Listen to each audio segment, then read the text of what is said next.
بسم الله الرحمن الرحيم. الحمد لله والصلاة والسلام على رسول الله وعلى آله وصحابته ومن والاه. ربنا آتنا في الدنيا حسنة وفي الآخرة حسنة وقنا عذاب النار. برایانی عزیزم،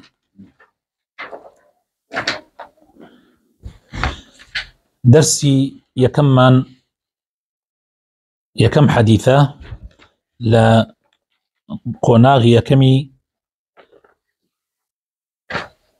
أكاديمياي ذات درسي حديث. الحديث الأول عن ابن عمر رضي الله عنه عن النبي صلى الله عليه وسلم قال: بني الإسلام على 5: شهادة أن لا إله إلا الله وأن محمد رسول الله، وإقام الصلاة، وإيتاء الزكاة، وصوم رمضان، وحج البيت. متفق عليه. لا ابن عمر رضي الله عنه، عبد الله كري عمر صحابي پیغمبری خوا صلى الله عليه وسلم قال خوي باوچی راضی به لا پیغمبری خوا صلى الله عليه وسلم کوا فرمویتی اسلام بنا کراوە لەسەر 5 پایە یەکەم شایەتمانە کە أشهد أن لا إله إلا الله وأن محمد رسول الله. پایەی دووەم نوێژکردنە بەجێهێنانی نوێژ. پایەی سێم زەکاتدانە. پایەی چوارەم ڕۆژووی مانگی ڕەمەزانە. پایەی پێنجەم حەجکردنی ماڵی خوای پەروەردگارە. حەدیثەکە متفق عەلەیهیە، واتە ئیمامی بوخاری و ئیمامی مسلم هەردیان ئەیگێڕنەوە یەک ڕاویان هەیە، یعنی متفق عەلەیهی فەرقەکەی لەگەڵ شەیخان و ئەوانە ئەوەیە کە هەر شەیخانیش هەر بوخاری و مسلمە، بەڵام ئەمە هەردووگیان يعني متفق لصحابكه، متفق لصحابكه. راوي حديثك عبد الله كري عمري كري خطابة، صاحبي رسول الله صلى الله عليه وسلم، يعني هاولي بيغمري خوايا صلى الله عليه وسلم، شهد الخندق وما بعدها، لغزاي خندق بجداري كردوا ولدواي غزاي خندقيش، أي بۆ لە بەدر و لە ئوحودا بەشداری نەکردو، لەبەرەوەی مناڵ بووە. لە خەندەقا تەمەنی گەیشتوتە 15 ساڵان، ئیتر پێغەمبەری خوا صلی الله علیه و سلم مەجالی داوە بەشداری بکە. خەندەق لە ساڵی چەند بوو؟ 5 کۆچی، 5 کۆچکردنی پێغەمبەری خوا صلی الله علیه و سلم لە مەکە بۆ مەدینە. ولم يشهد بدرا ولا أحدا لصغره، لبر مناڵێتی. أفتى الناس 60 سنة، مفتي صحابة بوا، يعني يكيت بولا علماء صحابة فتواي داوا بو خلقي شن صال؟ 6 صال. كف بصره في آخر حياته، لآخر تمنى نابو بناي تشاوكاني لدزدا. كان آخر من توفي بمكة من الصحابة، آخر صحابة بوا كلمكة وفاتي كردوا، آخر صحابة لمكة لصالي هفتاو 3 كوتشي بوا. شرحي مفردات حديثة كمان بوكا على 5، يعني چي؟ يعني 5 باية وشي ترشيها لكرديها جقل باية كولاكا دنقة. إقام الصلاة يعني نوجه فرزكان، يعني كابرا نوجه فرزكان بكا إتر باي إسلامي جبجي كردوا. والمراد ليرك بويا إقام الصلاة، المراد المداومة على الإتيان بها بشروطها وأركانها. بويا أو تري إقام يعني بي هلسي حتى الرجاء أمينيت، بي هلسي بجواني بمرجو بالركنكاني، يعني همو مرجكاني وهمو ركنكاني. طبعا لدرسي فقكا باسي مرجو ركنكاني نيوج أخوانين إن شاء الله تعالى. إيتاء الزكاة يعني إعطائها وتمليكها لمصارفها الشرعية، يعني بيدي بوكساني ك يعني لشرع دروس بدريبيان كبريتيا لهشت جور كس لآياتي شستي سورتي التوبة خوي تعالى باسی ئەو هەشت کەسەی کردووە کە ئەبێ زەکاتیان پێ بدرێ. بەڵێ شرح الإجمالي للحديث. الشرح الإجمالي للحديث يعني شرحێکی گشتی حديثەکە.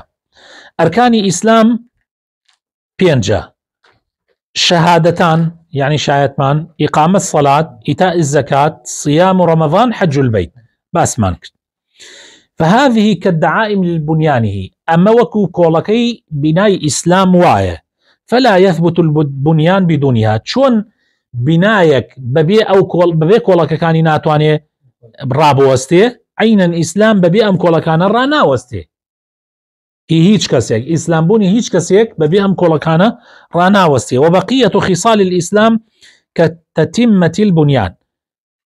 باقي خصلات كان إسلام يعني جقلم بينجا باقي كيتري وكو تواوكري أموايا يعني وكو شون إسامة كولككيا دنگكانا بايكانيتي وديوارك وبلوككان وبنجرة ودرقاو سقفكي سروا أمانها متواوكركيا.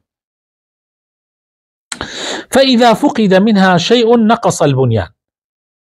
أجر يك دنكي كم ببيتوا بنيانك نقصاني تأكوي وهو قائم لا ينتقض بنقص ذلك. يعني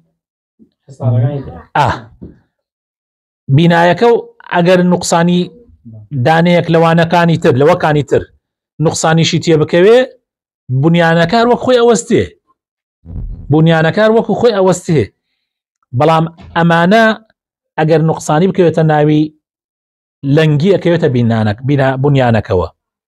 بخلاف نقض هذه الدعائم الخمس فإن الإسلام يزول بفقدها جميعا.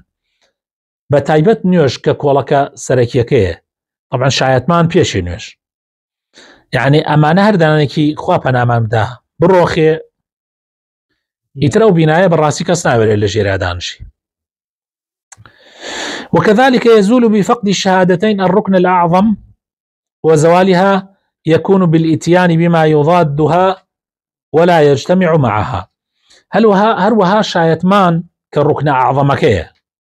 أما الركن أعظمكيه شايتمان كأتيرتنا وإسلام هو شايتمان بچي تياتي يعني بچي لامينه بوي كشتي بكي جايتي أو شايتمان بك ستو شايتي نادي بل أشهد أن لا إله إلا الله يعني شايتي أدم هيج كسيك شايستي پرستنيا إلا الله نبي هر أبي پرستنا كانت قشي بأو بكي أبي قناعات دوا بإخواي تعالى دروستي كردوا حموش تيكلم بنورة خوا خالقيتي خوا خاونيتي خوا هل يسوريني اگر گیان لبر بخوار رزقی دا هموش تيك ام جاء بي او خواهي بپرستی او خواهيش خاوني صفة جوانا كان دور لصفات ناشرين كانوا هرچی صفاتي جوانه يخواهي هرچی صفاتي ناشرين دور لخوا پروردگاروا ام جا كشايتيش ادي ابي قناعتش منوا بمنهجي خوات تاك منهجه خبر الله ماني نكرده طبعا منهجي كي بوداناين او تواوكري شايت معناكيه بشي دومكيتي كأشهد أن محمد رسول الله من شايتي أدم محمد رسول إخواه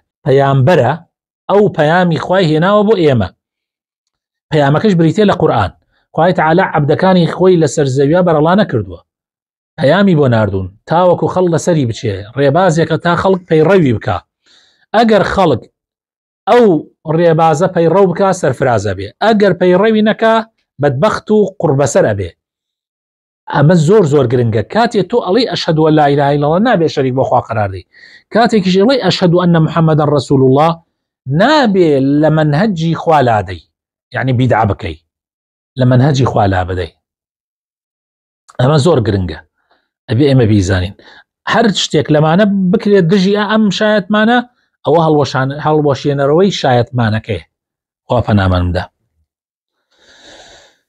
أما الزوال الأربع البواقي أما لا تشوني خوابنا ممدا شواركيتر أو علماء اختلاف يعني هيتيايا اختلاف يعني آية إنسان كافر بي يا كافر نابي. والصواب أن هذه الأربعة لا يكفر تاركها إلا الصلاة للأدلة الواردة فيها فيكفر بتركها بالكلية. ألي أم شوارا بكاملي لإسلام دردناك أقر يكلم شوارا نقصي هنا به إلا نيوج نبي نيوج طبعا علماء لنيوج شا خلاف يعني لنيوج شا خلاف يعني بس أرجح أويا نوێژ لە ئیسلام دەرتەکە ئەگەر نەیکەی. بەڵام ئەو سیانەکەی تر ئەگەر نەقست هەبێتایە کەم و کورتیت هەبێ لەوانەیە لە ئیسلام دەرت ناکات.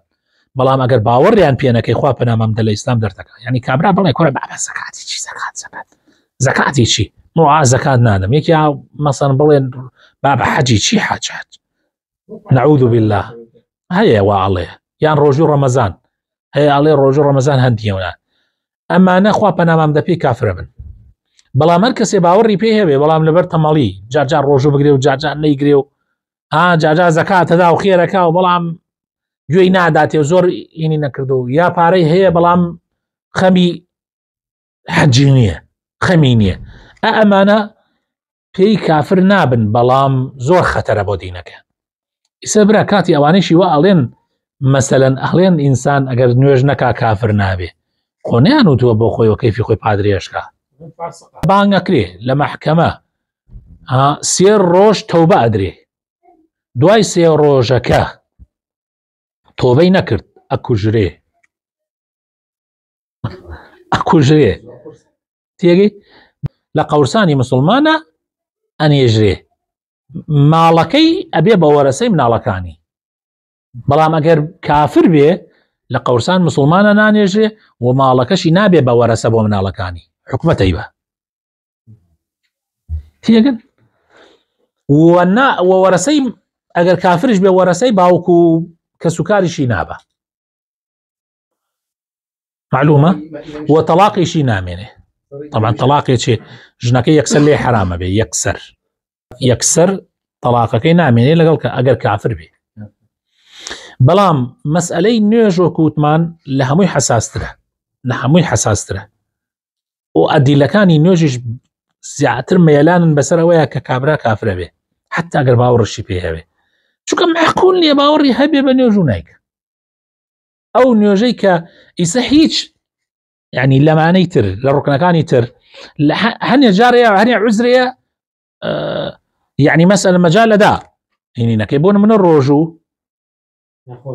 ئەگەر نەخۆش بی یعنی مەسەلەن نەتوانی پیربی هەروەها حەجیش ئەگەر کابرا ڕێگا ئەمین نەبێ و یان پارە نەبێ و یان ئیتر عوزری هەبێ ئەتوانێت حەج هەروەها زەکاتیش کابرا پارەی نەبێ زەکاتیچ.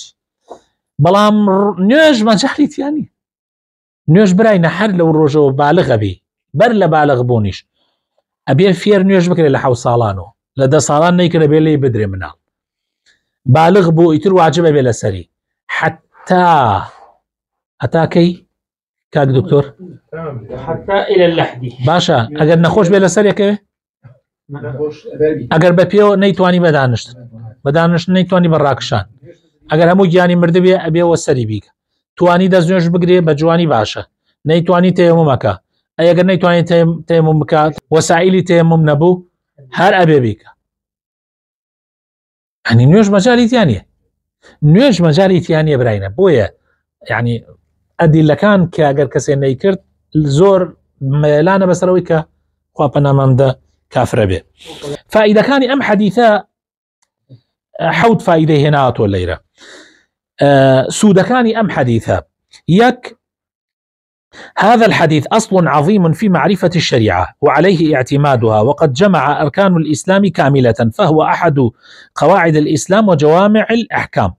أفرمي أم حديثة أصليك بنمايكي زور قورية التي يجيشتون ناساندني شريعة إسلام واعتماد كردني إسلام لسري أيني بيروزي إسلام وكو أصليك اعتمادي لسر أم حديثة وقد جمع أركان الإسلام كاملة يعني همو أركان الإسلام تيا كوبو توا ويكراوة يكيك لكولككاني أين إسلام و جوامع أحكام كاني يعني كوكروي ياساكاني إسلام.